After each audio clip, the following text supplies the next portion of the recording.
காரிய சித்தி கர்த்தரால் வந்திடுமே. செய்யும் காரியம் இயேசுவால் வாய்த்திடுமே. காரிய சித்தி கர்த்தரால் வந்திடுமே. செய்யும் காரியம் இயேசுவால் வாய்த்திடுமே. கலங்காதே மகனே, கலங்காதே மகனே, கலங்காதே மகனே, கலங்காதே மகளே. கர்த்தர் உன்னுடனே, கர்த்தர் உன்னுடனே, நம் கர்த்தர் உன்னுடனே, நம் கர்த்தர் உன்னுடனே.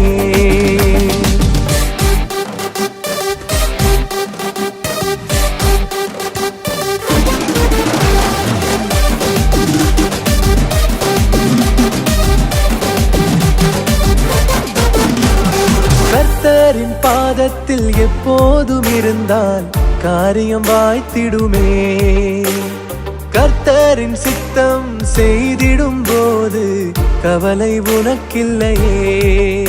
நம் கர்த்தரின் பாதத்தில் எப்போதும் இருந்தால் காரியம் வாய்த்திடுமே. நம் கர்த்தரின் சித்தம் செய்திடும் போது கவலை உனக்கில்லையே. கலங்காதே மகனே, கலங்காதே மகளே, கலங்காதே மகனே, கலங்காதே மகளே. கர்த்தர் உன்னுடனே, கர்த்தர் உன்னுடனே, நம் கர்த்தர் உன்னுடனே, நம் கர்த்தர் உன்னுடனே.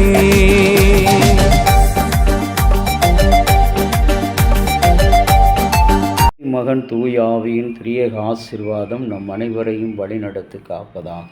ஆமேன். இன்றைய நாளின் யோவானின் பரிசுத்த பாலைவன சத்தமாக யோவான் 18 உபாகமம் 18 6 வசனம். இஸ்ரேல் நாட்டில் உள்ள ஏதாவது ஒரு உறைவிடத்தில் தங்கியிருக்கும் லேவியன் ஒருவன் இடத்திற்கு முழு வாஞ்சையோடு வந்தால் கர்த்தருக்குடைய சந்நிதியிலே நிற்கும் லேவியராக கர்த்தரைப் போல எல்லோரையும் போல கடவுளாகிய கர்த்தரை முன்னிட்டு திருப்பணிவிடை செய்யலாம். கடவுளுடைய திருப்பணிக்கான வாஞ்சை.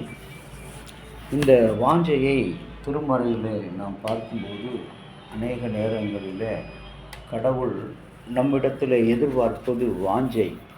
உபாகமத்தில் இஸ்ரவேல் மக்களுக்கு கொடுத்த பிரதான சட்டம், உன் தேவனாகிய கர்த்தரிடத்தில் முழு இருதயத்தோடும் முழு பலத்தோடும் நீ அன்பு கூறுவாயானால், முழு இருதயத்தோடும் முழு பலத்தோடும் அன்பு கூறு.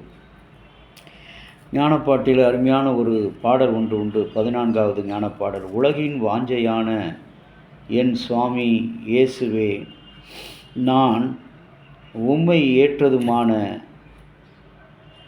வணக்கத்துக்கு உடனே சந்திக்க செய்வதென்ன. நான் நீர் தேவரீருக்கு உரிய சங்கீதத்தால் நான் துதிப்பேன் மகிழ்ச்சியுடனே.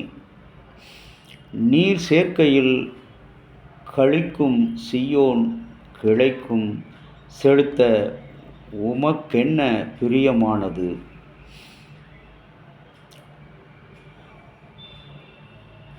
என்று அருமையான ஒரு பாடல்.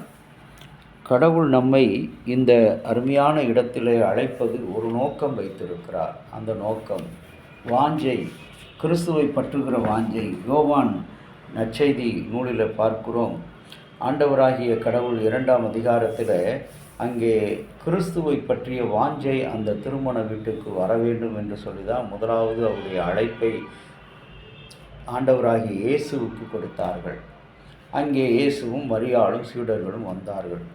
அவர் சொல்லும் பொழுது அந்த பெண்ணானவள் சொல்கிறாள், அவர் உங்களுக்கு என்ன சொல்கிறாரோ அதை மாத்திரம் செய்யுங்கள்.